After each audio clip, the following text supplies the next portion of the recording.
in the current model, just maybe why don't you articulate some use cases which are very India specific that the global models are not able to do?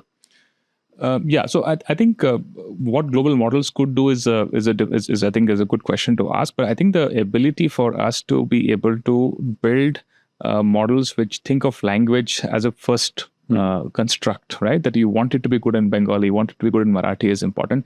In fact, we released the model now less than 2 days back, and people have already built things like somebody has built a nurse bot, right, in Marathi or in Bangla, I forget the language, and they are able to answer questions in Bangla. Why you think and reason about things in English, you make a very grounded things and put it together. Other people have been trying to understand how well it understands the political landscape of India and so on. The model is fairly grounded on things like that. Yeah, for some reason, that's the first thing gets tested. You know, same as DeepSeek. People who really want to know what this model is allowed to say and what is not allowed to say. Yeah, no, that is the way it is. It's somewhat theatrical, but I think it's useful. But to your point, the substantial use cases will involve access to technology in Indian languages. In fact, we took the JEE paper of this year, which, by the way, now comes in even Hindi, and we took the first math paper because that's clearly not. It's a new benchmark altogether on Hindi. The first sheet of math, it got 7 on 7 answers. So you are able to ask a question in Hindi, and the model is able to give a good grounded answer in math. You should try it out. It writes it out also in Hindi and then puts it together. It is also a model where we have not just improved on accuracy, but worked on reducing the cost of serving.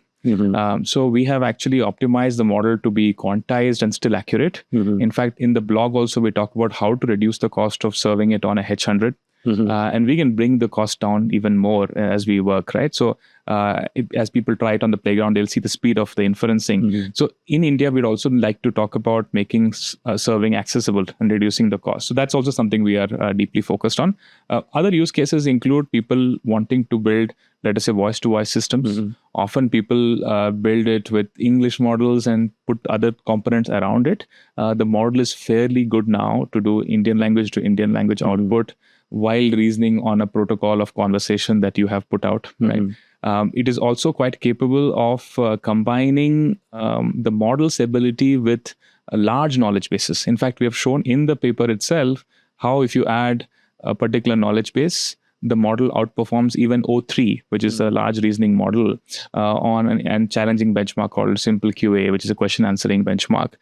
So we feel that there is a lot of opportunity for building small, efficient models, which are very good on reasoning, math, etc., and Indian languages. And they become interfaces to other components like web search and knowledge bases, and we get very grounded answers. So these are the use cases that we are thinking.